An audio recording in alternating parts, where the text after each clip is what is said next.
Talofa. Talofa foi nei tae o il tato le sono il famo moi. Ia ma il tato studio nei le Hope Channel.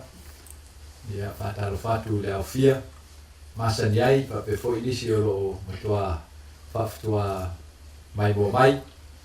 Ia talofa tu suaf pa io Jesu Cristo ne foi tae o mo tato o noa.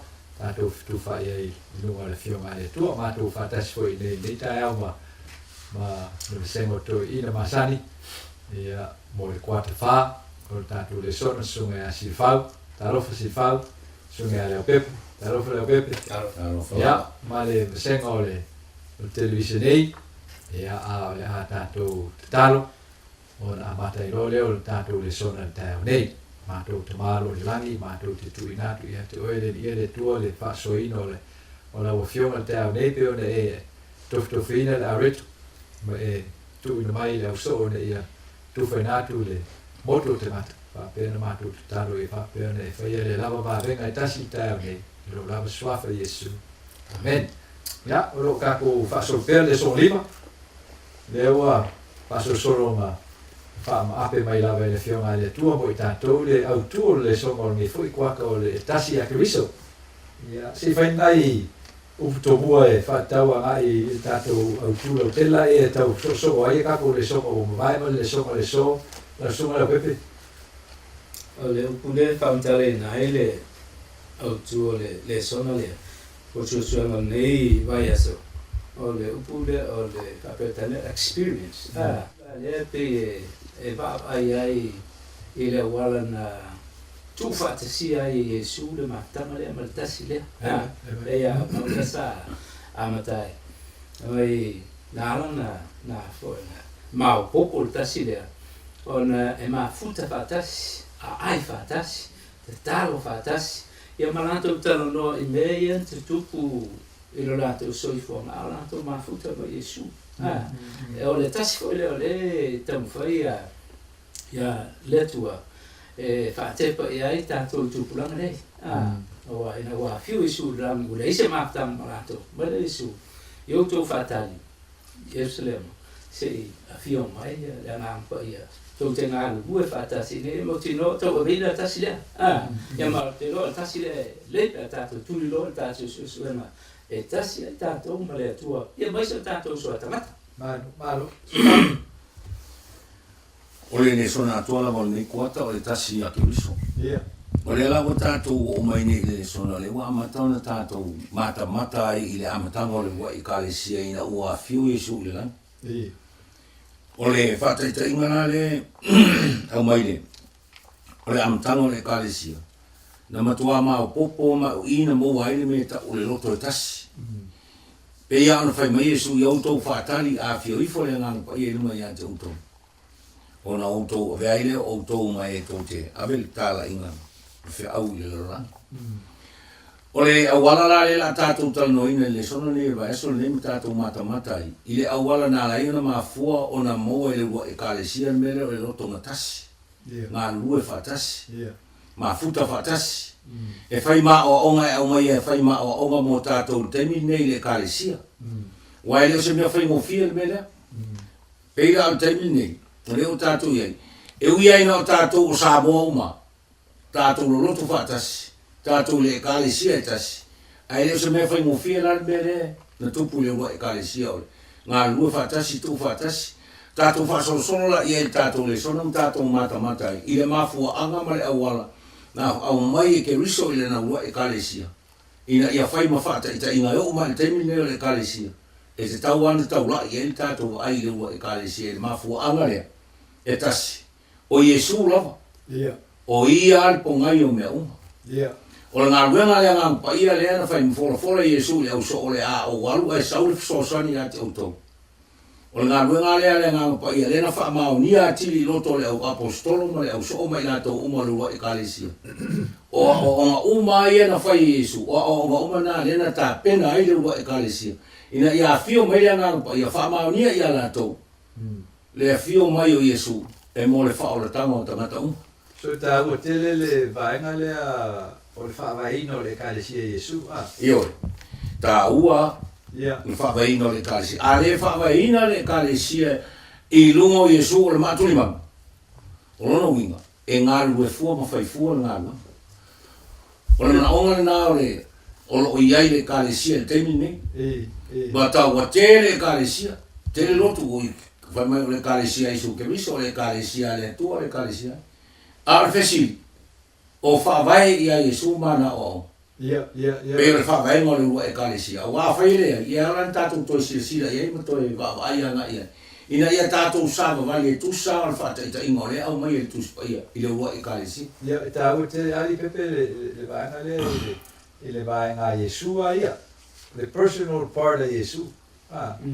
Because o Yesu ko kingo a ia e le vape o se valoanga ia Yesu. O se whapakalanga whakau ia Yesu whaava e le kālesia. O Yesu le kingo leo kapkano ai leo o ia whaava inga le kālesia lea.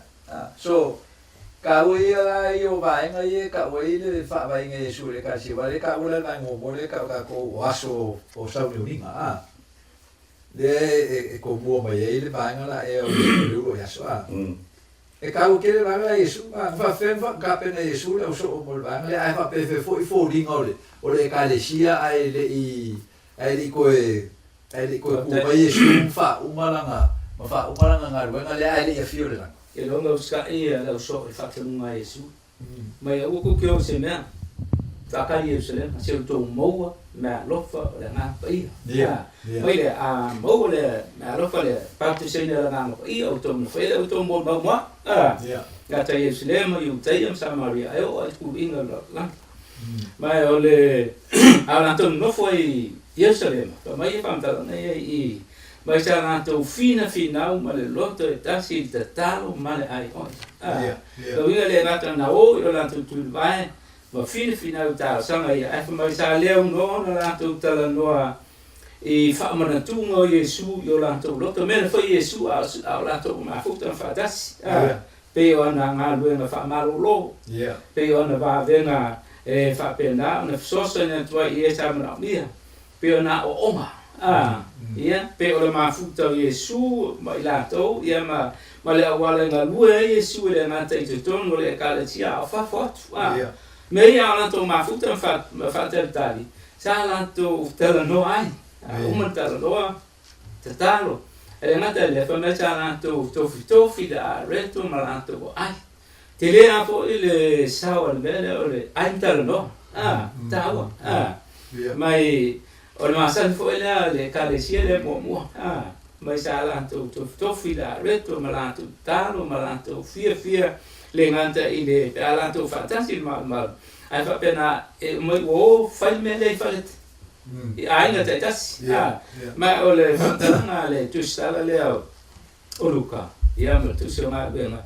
Mai o whaau popo fo i le tua i le kālesia i asa whai so e o whaau reina. O le tini lea ma le whaamo moe e a lai o le tala il tala le. Lona winga.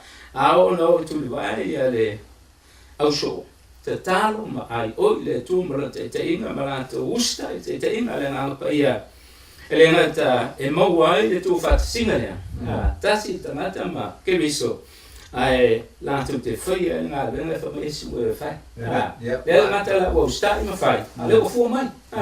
Ia mo tantou, o lanta fo i lea tantou te murimu ai. Maua ai e ta iara, ia whama iama ngā renga. Ia, whau se koe whapopo mai sau whakaranga i le vaenga le whakawanga. Whawhanga i Yesu o le vaenga le i teme o le kapenanga o le oso. O le awinga mai o le ngano pa ia. Awa e mako Yesu la leo koe kumai. O leo o koe whaari leo so o fast food waso. O whaina ngā rona la ia. A leo la a fiu Yesu lang. A wha mawha la Yesu mai i kuskusinga e kapu karo mo e whelesi le songa mai le yoange. Sulu usu kosu fasu lima. Sulu usu fiku. Ta si wha mkalanga ka ua e mo le ka lesia. E ka ua e wha mawha inga Yesu o le ngama pa ia. E sia fo inga lei on wha mawha Yesu le vaenga le mole au so. Ana ia le sili mo le whalau te lino tātou le sona. O le ila una mata ma e le ina matua i mai ata pena ngā ruenga le li whaola moro na au so. Mo le ua i kālesia. E le i whaatanga tā pena ima. Tātou o toi o i tua li ane suma fitu le te talo Yesu. Ai whema Yesu, o te le te talo mo le lalolangi. Ai o te talo mo e ua e fua ina mai i a tea. O le au so lea. Le tāpenanga a toa leo le au so o le tua. Mo ngā ruenga. O i tātou te mata ai ai.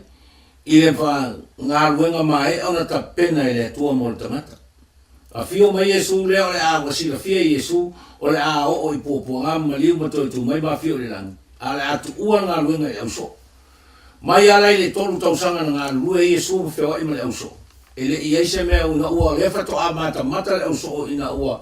A fio Yesu le langi. Ai to ava ailo e ne moi ai na le langona ina ma le tali tolu le au so le tele o teimi. Sa o tua Yesu. Ai le te talo le Yesu le Ioane Suma fitu. O te tali tonu le te talo na Yesu na matuata pena i roto le au so. Mo le ngā ruenga. Olo le ina ua. Sa unia le au so o mo le ngā ruenga ina ua fio Yesu le langi. Tātou wa ai le. Whai mai na matuato i o i mafau le au so o ngā uma na nātou whaalongo ai. E o ia o ngā mawa venga na nātou le tali tonu ina. Whato ātau la ngona uma lea i le o i taimi ina ua. O le ai Yesu. O le mafuanga lea whai mai na nātou na tasi ai o nātou loto. Ina o nātou toi mana tu natu iai. Ma toi mafau loto iai. Ia o ngā le li whaola. Se ia o ai na fio maira ngā pa ia i aso le Pentekosu. A ua saunia loto le auso. O ira tātou te mata ia i ngā luenga a Yesu na tu le auso. O le ata leo le kalesia. E le tātou te le whaatemu le tāpira ina o tangata ma le kalesia le tua. Mo le whaia ngā luenga ina ia la vea ia nganga mo le malo le tua. Male. Ia, ali pepe. Le vaenga lea. Le si fa umola le kike kua o inga ni uke ia. E pei fōringa mai o le va venga lea le si nei va venga ma wa e na fai e le tua e ale a Yesu. O le tapenganga o le au so o le a i to titi o le vaenga le ko kalmo ai. Ai pese io i le ko fai le kua le va ale o le va venga o le ngaruenga pe o le ngaruenga le lua i fai o le ngaka i lo fa kusa. E fōringa mai o le o ko e whaakingo i Yesu le ngā ruenga la ea. E ala i rongo maliu rongo ku. Malanga folfolanga i le anga pa i e sau. Wa pesi o lisi le me sa popo e ai le au so. Pe o fisi le au so. Fera e alui. Ia, me su se kau ke ron me o ke alui. Ia, me se ma ki le ron me ke alui. Fera ke alui. Pe o popo e. A fere lo po Yesu. O ke karo fol kama. O ngā winga maila i o le kasi whesoswa. Pōringa maila. Ka ua kele ma venga lea, po le ngā ruenga lea, o whai Yesu i le manga ala lea. Ai le ianu la. Inga ia ako koa la le whainga o koe whainga o kako o whakus. Pōringa mai o lea la o kou i lau so o ngā ruenga na. Ai anga le se mole ngā pai. E la makia le. Le mafai era so la se apo se fa lo que por se fam kalanga e mai fa tol bana Ka mai si i le fai me la fo Yesu. Amen. Nga venga le nga fio mai fai o le tong yo la inga fa la utanga. La ko nga lu va ka se me la so le te miuma ale la ka le maliu a ko tu bai. Whakaikai whaoa al whenua ngā weka. Ai ngā la whio e lang. Whaile iai. Leo alunga mai lo sui. Ko ki ngā lua whakasi ma o kou. Nga ia whisosong ia ke o kou. I le whenua le ngā weka lea. Ka kikira la iai wholwholanga lea. Ma le whaatamu unga wholwholanga lea.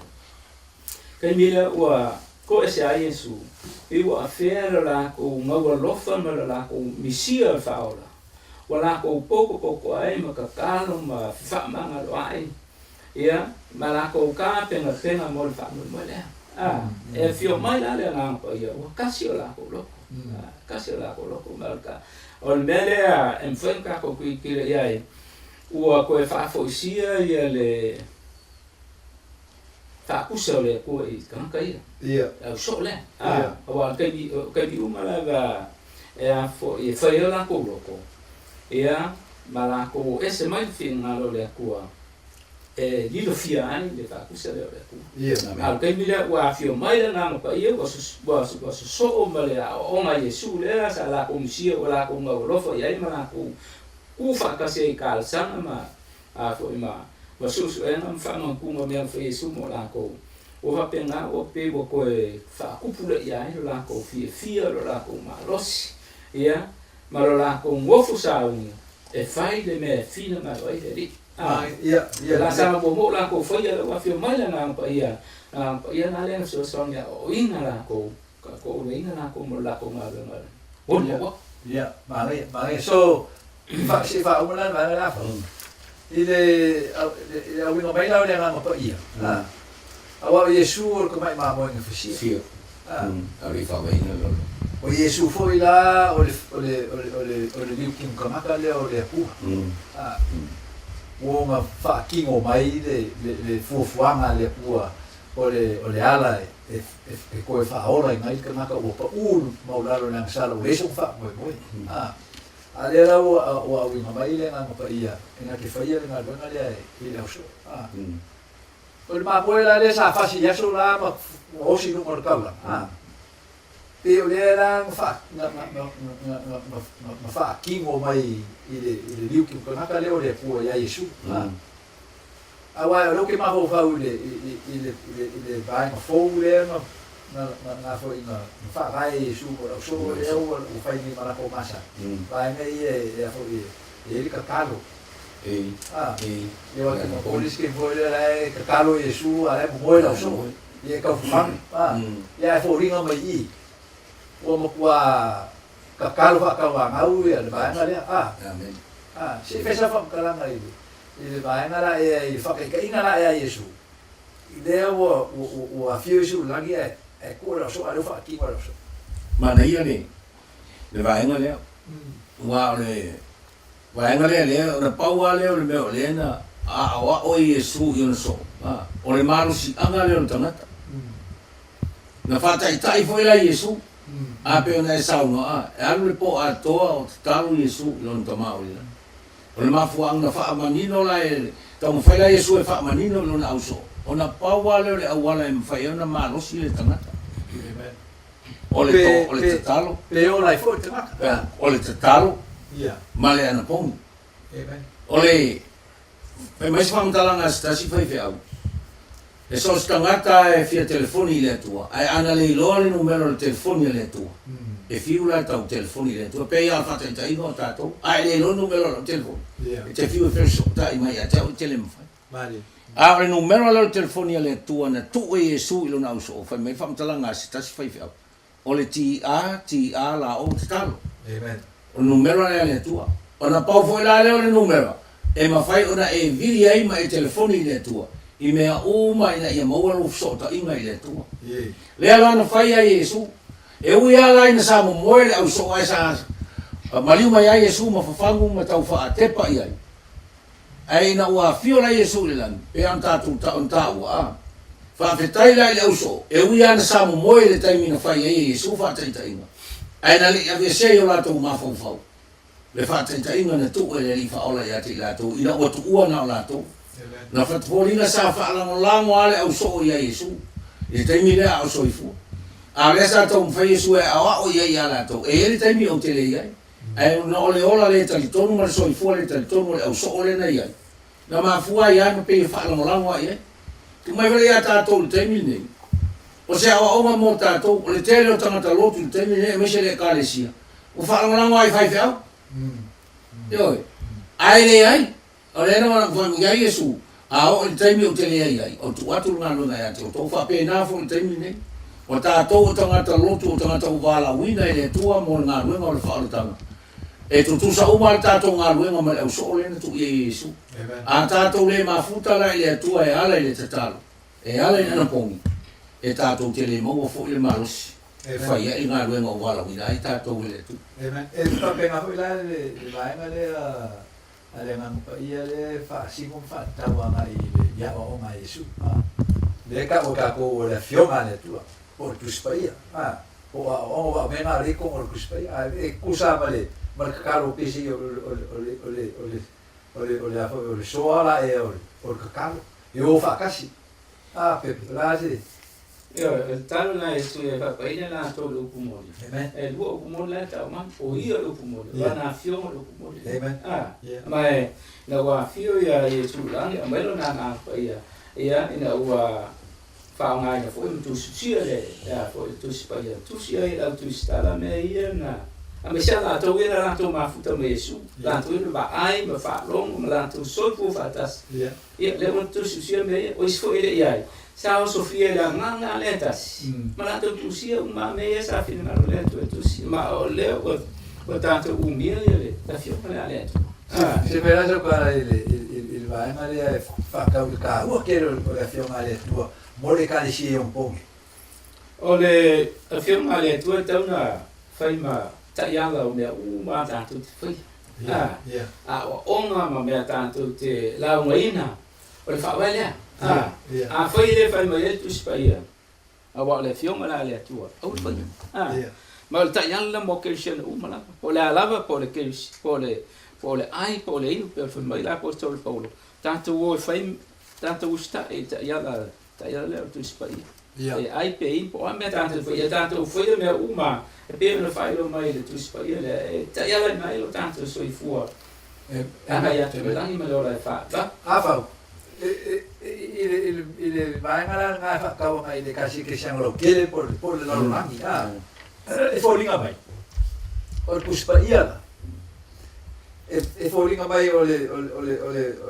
fa kalanga puspa ia le fe mai mal manga o le nga pa ia le o inga mai mal kiuki o le kalisia le o ku mai ya ka ku so lo ku kia i mai ya ka ko le fa o manga o le vai ngale e ko faia ia ainga ka fa puso le kusala puspa ia le folinga mai o lo varu ia e nga ke koe ku fa ka sia le ainga le kua mai le ka si ke siang wa la be le i ku ainga si male ke la sa u fa ka mana ia le awai o tu spa ia le fionga le tua ai e ma eu fo le mele ia o le fa li winga ngana ss ai o le amatanga pero le tatu te ia tatu le sona le au mai pa pen le amatanga na tasi e foringa tasi ale ai ngole tu salo tu tasi fo tanga tasi ngana alu ka tasi tanga mali ai o le ta ua la le mele peila le mele o ngale mo tatu e ma fai ona tatu nga lu fa tasi mi fai on tatu fai me fa tasi ai asisele le mafu ama ele ai ga o le mena ta ua tu spaia e ta ua tele tu spaia tatu matuasi o su e atili ai ma tatu te talo yang ang pa iyo le tu ina ia fa amatala mar lama ia tatu ina ia tatu saba vali mar lama le fionga le tu tatu saba vali mar tatu lo o lo tatu saba vali tu saba le fionga le tu wa pe un ta ua le olo papen ma na ia lo to tasi o tangata ai o se ma fu anga le o fai o lo to tasi ai ma na la tu te su e ma la tu fia va ai me ma le fa ali mai le tu ia mali na ma fu ai lo na o mai me le ta o le ss o ila ile o e ka le sia le wa fa mai ma o nga mo ta to ina o fai da tasi le lo to le au so ma la to uma na la to fa tal tali fa tasi fa mai lo le sona ma so ne o le ata na le to fa fo i mai o me na le lo i pa pen amen o le lo e ka le sia mai o le fa ta inga fo le na au mai mo ta to te mine ta ua tatou ngalu fatasi ta ua tatou fai mea fatasi ta ua tatou so fatasi ma mauti no le mene tasi o lo tatou sama vali le fionga le tua o le nganga o le kasika ko le fionga le tua tatou te tasi ai ia tatou sama vali fatasi ia tasi ai le tali tonunga tatou te pena u fai atu o le tasi le fionga le tua ai to titi fia se lau ka le sia o tu ss termine o le fesili o sawa vali uma lotu ma e kalesia e tuso le fionga le tu e tali ale kalesia e name e tali e tanga te totasi o mena e tau i tanga te totasi o na matuasi o su e le fionga le tua le anga o ile au mai e fionga lo le tua mon tangata o na tatou te talo lo le tua e au mai lana pa i o le tua e wha amatala i e tatou ua tele meta o mea lilo tu spai au noala mai lana pa i e na te wha amatala i e tatou ia pe ana ufa ia e te lele temi te tatou te oa ia ma le tātou manatu, la tātou te ngā lua whātasi, le tātou whai mea whātasi, ai ese le mafuanga le tātou te o. Ese le awala le tātou te o, ai ole tani, pei tātou o pāpe. Anu na o le tua, toi whaafoi mai le kālesia ma le tangata, le mea na le iloi pāpe, o le ngā lua whātasi, ma le usitai whātasi, le tūsa o le fio ngā le tua whātasi. Fori mai lai whai le fio ngā le tua, ma le manga o le fio ngā le tua, o ku whakasi kā ku ali pe. La wala le ang whai Yesu. Yesu le fio langi, fio mai le ngā whai a, o ngā lua whakasi. Kei ngō ku mō. Kei ngō ku uma, o luk mō le fio ngā le tua. So ka yala le o leo ka ko amri. So e ke ni ka ko mo pole ai le foringa lau kele o le kasi ke shango. Ma le kulanga ua iai ia le baibainga o e komo ua pewa o whaare a mai ngana kuspaia.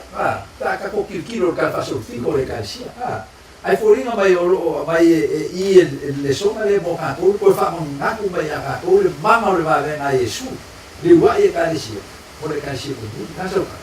O le whakunga Yesu.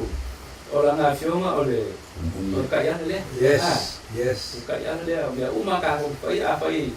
E leo foi mai el kuspai a fua le fikau. Ka mai le se mara. Ya, mai. O lona winga.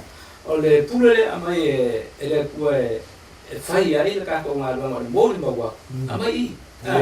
E le ska ko maka fai oi le whātingu singurima. Yes. O ai o mwhaiwhi ngā le kua. O ai, o ai rang kire fai, o ka ko lava vai na fai e kusa ma ka ko lo fingalo le ali. O sa o le fio ngale. O la ma sa o le fio ngale ko. Ia ma fa ma kala sa. Fa wing sa. O ka ko fai le mele. Ila roi fo ka ngale ngamo. Ta ia ma le sue inga ro ko ku spa ia. Ele fa no si. La fa fo ma sa mo la. Fo ma lo lang lang fa ma si mo la ko o ku spa ia fa ko sa ia. O ngala ko ku spa ia mong. Ia fai ngo fia nga ru era nga pa ia. Se ma ko le. La ni ma lo le fa. Ba. Se fa mai e se va se fa ke nga na kamaya si fa wa mai mi ke di ma ko ka ko. E pe o sa mo nga le a ben e fa ko le fio mai ko mo o ka yala.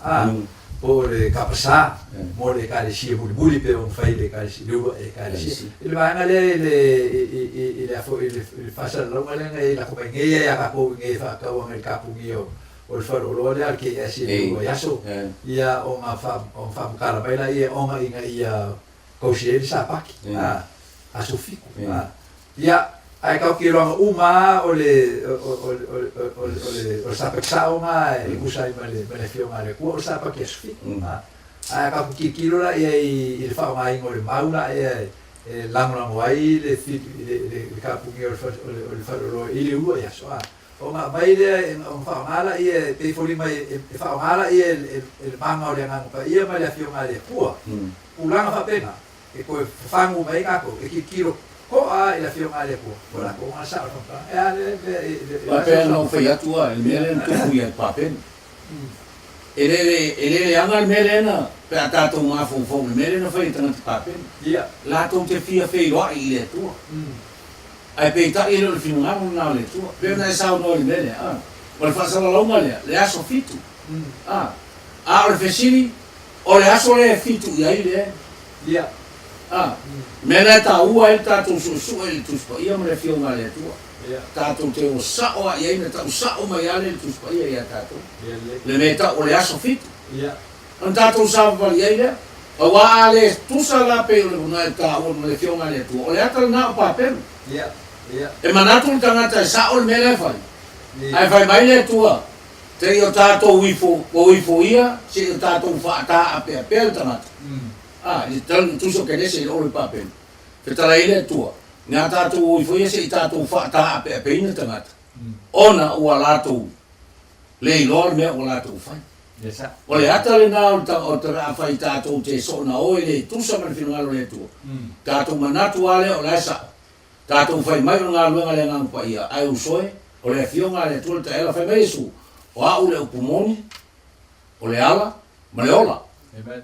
E tele la tangata e whai mai o ia Yesu le upumoni, ai ngalo o Yesu fo le ala. E o hoi tangata o ia Yesu o le upumoni ma le ala, ai ngalo o Yesu le ola. E te tau wana mai ngai mei e tō, ia malama lama tangata o Yesu le ala, upumoni ma le ola. Amalama na ole. Alamala pumoni ai misi leo. Ia te ola ta ona winga ile se me ato. Ai ole afionga le tua. Ole ta iala le man ta pesa.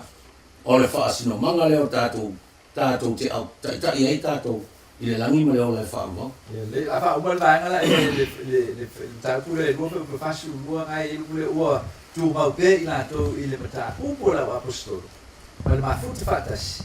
Mal to fingo la rit. Talo ma la le ma wa isi mai am kan ai le pe ta. Ai pu fa ba la ya pe. Fa ba le. La wala ko muri la wala Yesu. Kemudian nampak ia nak ngalu, orang kasih. Ia afir apa umur ngalu nampak. Kemudian orang faham kalau dia, wah, dia boleh usah fakir, boleh ngapain boleh nogat, tapi boleh aku faya badan dan faya dong. Benar soal boleh ngapain wah kita faham, sih soal faya ngalu kali sih wah apa aku faham. Kemudian faham kalau dia, wah aku faya dia kali sih, wah orang yang so faya so. Sini dia berfaham oleh kala le ai si kia mau no Cristo pa ola inga fa manusia la nganu e da ko ngana si pensa pa plana bele ai ngai buki ile bai ngale ora suru le ka o le limo foai ma le matfepe le ile ngalu ngala bana le bole karisia awa o bele ori si debe ilo ai o kasi kako le si pensa plana bale e fa kaula ile Facebook ai ma fe kaula kako kako maluanga wa ole ku nga kako wa maluanga ku il furfoli kali pesa wa kalanga sulu em kaulanga kusalea mamesa fai po ele kale simo semo sa ku pela la ko be so san kon kiwa ole ko ia ole sila kana kale amai pana ole si au mau be as u fa ka no fa ngo bo apa ku ya tselengi ila wa pa skolo e fa sa fu mo le mo le kale si ma ka le ala ko yung imal pa o marisip ngali dia ana diam sa fa ma ko fa ka fu la u fa ngo pe ya pa ma pa ya pa ma lo fa pu le si ba kele o si o la le be go ya ma li piola si ai sa ele o le ngia le ku o ma mo ngi ka ko o mang ele ku ma ka ko fa kai wala lo ma o me so fu mo lo ma los i mang kau si ai lo ka ko so fu le mo le mo ya ele o me le ko ta mi mai lo ka ko ri ma ka office fu wa ka la te ngai pe ya mo isi o ka le ke le ka ko fa swa ya o ila ko fa lo ma ke ka ko uso tu fa fine vai pe fa ka inga pana vai fa ka inga le ka le si mo vai fa ka inga Yesu mo ya ko lang so fu le ko se me kas ma la ka fo le ka ko fu ka blang mas fu lo mo isi me fa ka ko fa inga ko nga